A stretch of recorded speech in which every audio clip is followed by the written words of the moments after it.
नमस्ते विद्यार्थियों, मैं भगवान सिंह अजमेर क्लासेज के ऑनलाइन यूट्यूब चैनल में आपका हार्दिक स्वागत करता हूं। विद्यार्थियों, आप इस वीडियो को पूरा देखें और अपने साथियों में से ज़्यादा शेयर करें ताकि उनको भी फायदा हो सके। तो आज की करंट अफेयर्स पर चर्चा करते हैं, जिसमें मुख्य रूप से 3 पॉइंट्स पर बात करेंगे। आपके जो पहला पॉइंट दे रखा है वो है यूएसए और तालिबान के बीच जो शांति समझौता हुआ था उसके लागू होने में जो रुकावट आ रही है उसके बारे में बात करेंगे। और दूसरा जो पॉइंट है वो है आपके ब्रिक्स देशों का जो सम्मेलन हुआ है उसके बारे में बात करेंगे। और तीसरा जो पॉइंट है वो है बिहार विधानसभा का। बिहार विधानसभा के चुनाव अक्टूबर या नवंबर में होने जा रहे हैं, तो उनके साथ अन्य खाली विधानसभा की सीटों के चुनाव और लोकसभा की खाली सीट का उपचुनाव जो होंगे उसके बारे में बात करेंगे। तो आप पहला क्वेश्चन देखिए। बिहार विधानसभा चुनाव के साथ कितनी सीटों पर लोकसभा व विधानसभाओं के उपचुनाव करवाए जाएंगे। यहाँ पर आप जो है इस क्वेश्चन में थोड़ा प्रिंट मिस्टेक है, इसमें आप लोकसभा व विधानसभाओं की कितनी सीटों के लिए उपचुनाव करवाए जाएंगे। तो विद्यार्थियों, आपको ध्यान रखना है इसमें लोकसभा की एक सीट और विधानसभाओं की, क्योंकि अलग अलग राज्यों की विधानसभाओं की जो खाली सीटें हैं वो जो है 64 है, तो उनके लिए भी उपचुनाव होंगे। यानी कि बिहार विधानसभा के चुनाव के साथ लोकसभा की एक सीट का उपचुनाव होगा और इसके अलावा अलग अलग राज्यों की जो विधानसभा की सीटें खाली हो रखी हैं उनके लिए भी उपचुनाव होगा बिहार विधानसभा के साथ। तो आपको ध्यान रखना है विद्यार्थियों इसमें। और तो लोकसभा की एक सीट के लिए और अन्य राज्यों की जो विधानसभा की खाली सीटें हैं उनकी संख्या 64 है, तो उनके लिए भी उपचुनाव होंगे। और विद्यार्थियों, आप जानते हो कि जो है विधानसभा का कार्यकाल 5 वर्ष का होता है, और ये भी आप जानते हो कि किसी राज्य की विधानसभा की सीट खाली होती है या लोकसभा की सीट खाली होती है किसी भी कारण से, या राज्यसभा की सीट खाली होती है किसी भी कारण से, तो 6 माह के अंदर अंदर जो है उस सीट पर चुनाव करवाना अनिवार्य होता है। तो ये जो चुनाव होता है खाली होने पर उसको बोलते हैं उपचुनाव। तो यहाँ पर आपके ये उपचुनाव इसीलिए लिखा हुआ है। और यहाँ पर एक और बात आपको ध्यान रखनी है कि ये चुनाव होने जा रहे हैं आगे अक्टूबर या नवंबर में, क्योंकि अभी तारीख फिक्स नहीं की है जो है चुनाव आयोग ने, तो अक्टूबर या नवंबर में ये चुनाव होंगे। परंतु इन चुनावों के लिए चुनाव आयोग ने दिशा निर्देश जारी कर दिए हैं, तो इस क्वेश्चन को आप विशेष रूप से ध्यान रखना। तो आप अगला क्वेश्चन देखिए। इसमें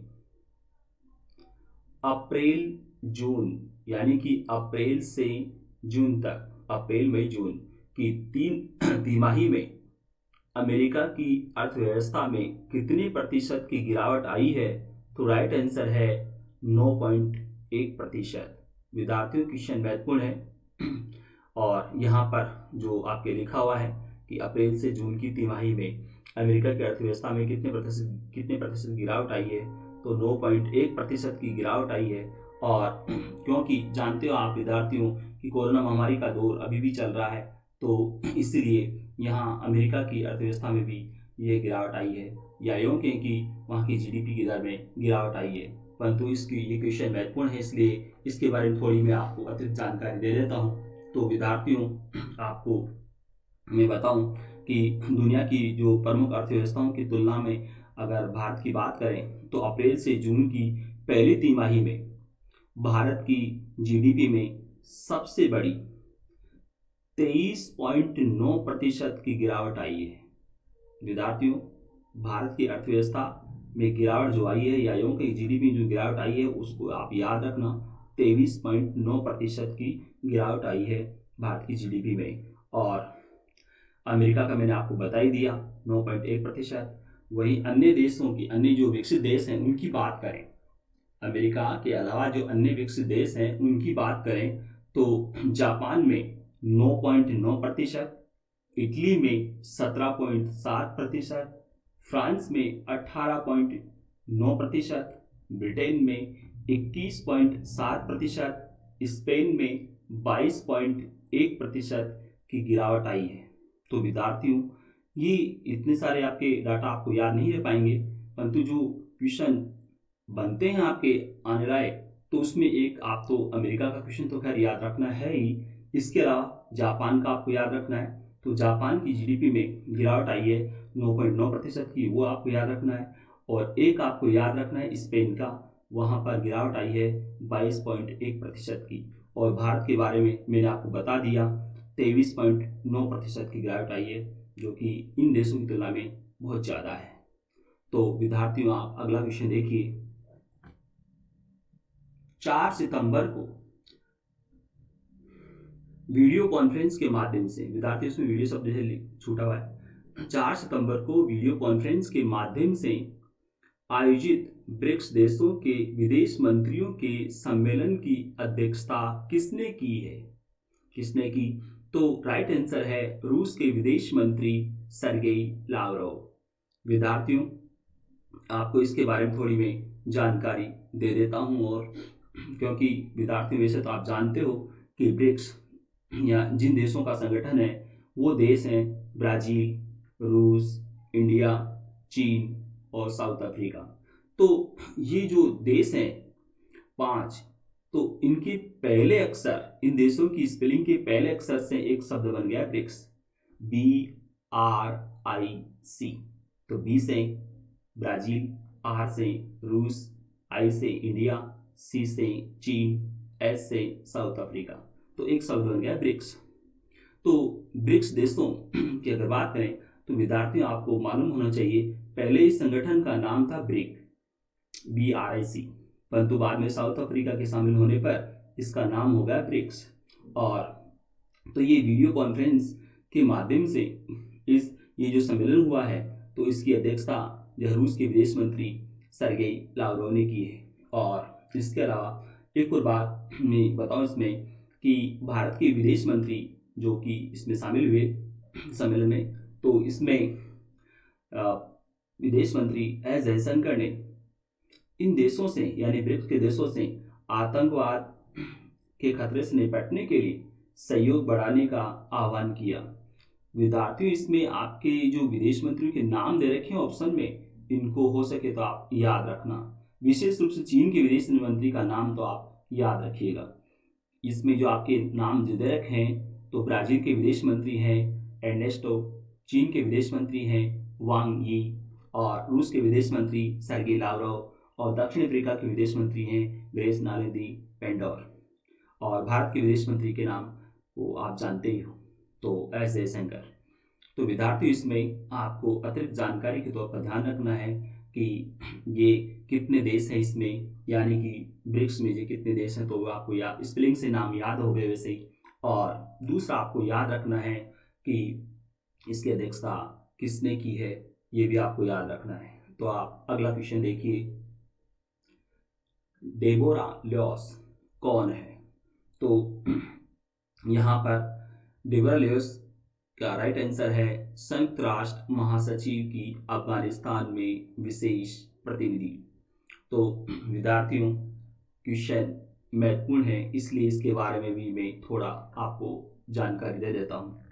और वैसे तो विद्यार्थियों आपको मालूम होना चाहिए कि फरवरी 2020 में अमेरिका व तालिबान ने जो है शांति समझौते पर हस्ताक्षर किए थे, जिसमें अफगानिस्तान में जो है अन्य संगठनों के साथ मिलकर या यूं कि अन्य पक्षों के बीच जो है वार्ता को लेकर सहमति बनी थी इस समझौते में। और इस समझौते के साथ ही करीब 20 साल से चले आ रहे युद्ध को जो है युद्ध से बाहर निकलने की अमेरिका की ये एक कोशिश रही है, या यूँ कहें कि 20 साल से युद्धग्रस्त अफगानिस्तान से अमेरिका के सैनिकों को बाहर निकालने का रास्ता इस शांति समझौते से जो है साफ हुआ। परंतु यहाँ पर अब इसमें कुछ जो है इस शांति समझौते को लागू करने में कुछ रुकावटें आ रही हैं। और आपको विद्यार्थियों मालूम होना चाहिए, तालिबान वैसे तो एक आतंकवादी संगठन है जिसने कि अफगानिस्तान में अपना शासन स्थापित कर लिया था, परंतु 2001 में अलकायदा के प्रमुख ओसामा बिन लादेन को अफगानिस्तान में शरण देने के कारण अमेरिका के नेतृत्व में नाटो ने, यानी कि नाटो के देशों ने, नाटो एक सैनिक संगठन है, पता है आपको, अमेरिका के नेतृत्व में एक सैनिक संगठन है नाटो। तो नाटो अमेरिका के नेतृत्व में नाटो के देशों ने अफगानिस्तान पर आक्रमण करके तालिबान को सत्ता से हटा दिया था और बाद में वहां चुनाव हुए और हामिद करजई अफगानिस्तान के राष्ट्रपति बने थे। परंतु तालिबान ने अपना संघर्ष जारी रखा और फरवरी, अब क्योंकि बाद में फरवरी, जैसा कि अभी मैंने बताया आपको कि फरवरी 2020 में जो है यहाँ दोहा में, कतर की राजधानी दोहा, तो दोहा में जो है तालिबान और अमेरिका के बीच शांति समझौता हुआ और इस तरह से ये शांति समझौता हो जाने के बाद यहाँ पर अफगानिस्तान में शांति की आशा बनी। परंतु अब तालिबान ने फिर से यहाँ संघर्ष छेड़ दिया है। इसीलिए अफगानिस्तान में संयुक्त राष्ट्र महासचिव की विशेष प्रतिनिधि डेबरा लेविस ने कहा है कि संघर्ष का जो है राजनीतिक हल निकालना जरूरी है और अगर ये राजनीतिक हल निकला तो ये एक ऐतिहासिक कदम होगा। तो आपको ध्यान रखना है विद्यार्थियों, इसमें मैंने जो अतिरिक्त जानकारी दी है तो वो आपको ध्यान रखना है कि 2001 में अमेरिका ने तालिबान पर आक्रमण किया था और तालिबान को सत्ता से हटाया था, ये भी आपको याद रखना है।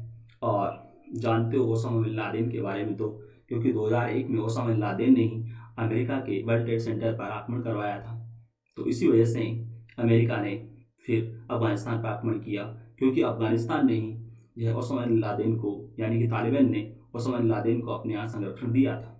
तो तब से ही यहाँ अमेरिका के नेतृत्व में नाटो के जो सैनिक यहाँ पर हैं और यहाँ पर संघर्ष चल रहा था तालिबान के साथ। तो ये शांति समझौता हुआ था, परंतु अब इसके लागू होने में जो रुकावट आई है तो उसके बारे में जो डेबोरा लेविस ने कहा है वो आपको ध्यान रखना है। तो इसमें क्वेश्चन महत्वपूर्ण है।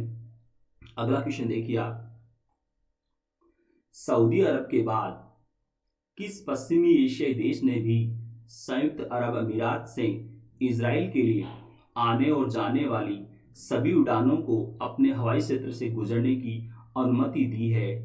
तो राइट आंसर है बहरीन। और विद्यार्थियों, इसके बारे में भी मैं थोड़ा आपको बता देता हूं कि क्योंकि अमेरिका ने संयुक्त अरब अमीरात और इजराइल के बीच समझौता करवाया था, जिसके कारण 31 अगस्त को पहला व्यावसायिक विमान इजराइल से संयुक्त अरब अमीरात की राजधानी अबू धाबी पहुंचा था। और इस तरह से दोनों देशों के बीच, यानी इजराइल और संयुक्त अरब अमीरात के बीच विमान सेवा की शुरुआत हुई।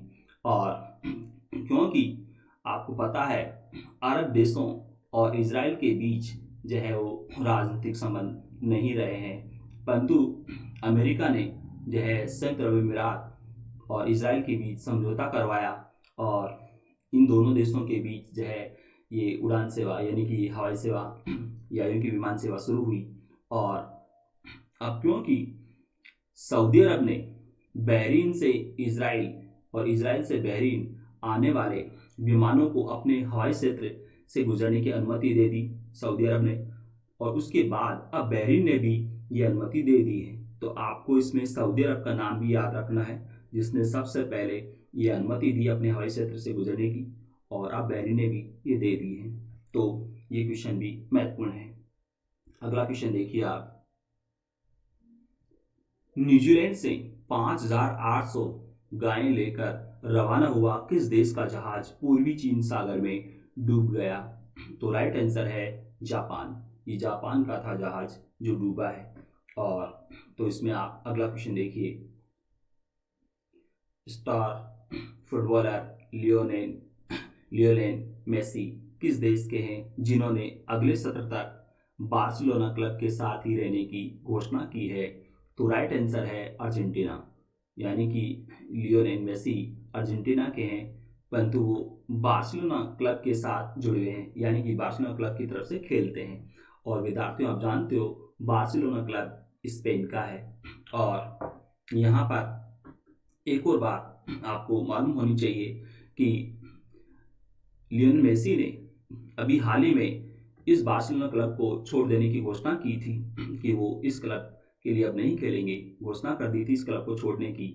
परंतु क्योंकि बार्सिलोना क्लब के साथ इनका एग्रीमेंट हो रखा है जून 2021 तक का, इसीलिए जो है मेसी ने अब ये कहा है कि वो किसी अदालती चक्कर में नहीं पड़ना चाहते हैं, इसीलिए वो जो है बार्सिलोना क्लब के साथ 2021 तक जुड़े रहेंगे। तो इन्होंने बार्सिलोना क्लब के साथ रहने की घोषणा की है। तो विद्यार्थियों, ये भी क्वेश्चन महत्वपूर्ण है। अगला क्वेश्चन देखिए, शिक्षक दिवस कब मनाया जाता है? तो राइट आंसर है 5 सितंबर को। और विद्यार्थियों, जानते हो आप, जब 5 सितंबर भारत के पहले उपराष्ट्रपति सर्वपल्ली राधाकृष्णन का जन्मदिन आता है, उसी को हम शिक्षक दिवस के रूप में मनाते हैं। और इसमें आप अगला क्वेश्चन देखिए, हर्षवर्धन श्रृंगला किस पद पर है? तो ये भारत के विदेश मंत्री हैं। अगला क्वेश्चन देखिए, फिल्म अभिनेत्री रागिनी द्विवेदी किस फिल्म क्षेत्र से संबंधित है जिन्हें मादक पदार्थ आपूर्ति मामले में गिरफ्तार किया गया है? तो राइट आंसर है कन्नड़ फिल्म। तो कन्नड़ फिल्म अभिनेत्री है रागिनी द्विवेदी। अगला क्वेश्चन देखिए,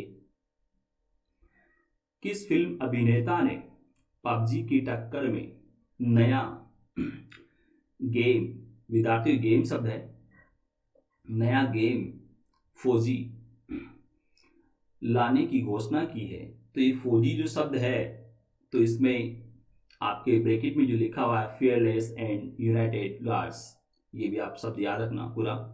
तो यहाँ पर ये गेम शब्द है, नया गेम फौजी जो है लाने की घोषणा की है अक्षय कुमार ने। तो राइट आंसर है अक्षय कुमार। परंतु विद्यार्थियों, आपको मैं इसमें थोड़ा और जानकारी दे देता हूँ कि अक्षय कुमार ने कहा है कि ये गेम यानी फौजी, ये गेम आत्मनिर्भर भारत की मुहिम को समर्पित होगा और भारतीय सैनिकों के बलिदान को भी समझाएगा। और इस गेम से होने वाली कमाई का यानी कि इनकम का 20% हिस्सा भारत के वीर ट्रस्ट को दिया जाएगा। जो ट्रस्ट बना हुआ है भारत के वीर, इस नाम से ट्रस्ट बना हुआ है, तो उस ट्रस्ट को जो है वो 20% जो है इनकम जाएगी। तो विद्यार्थियों, ये वीडियो आपको कैसा लगा, इसे लाइक करें, सब्सक्राइब करें। धन्यवाद।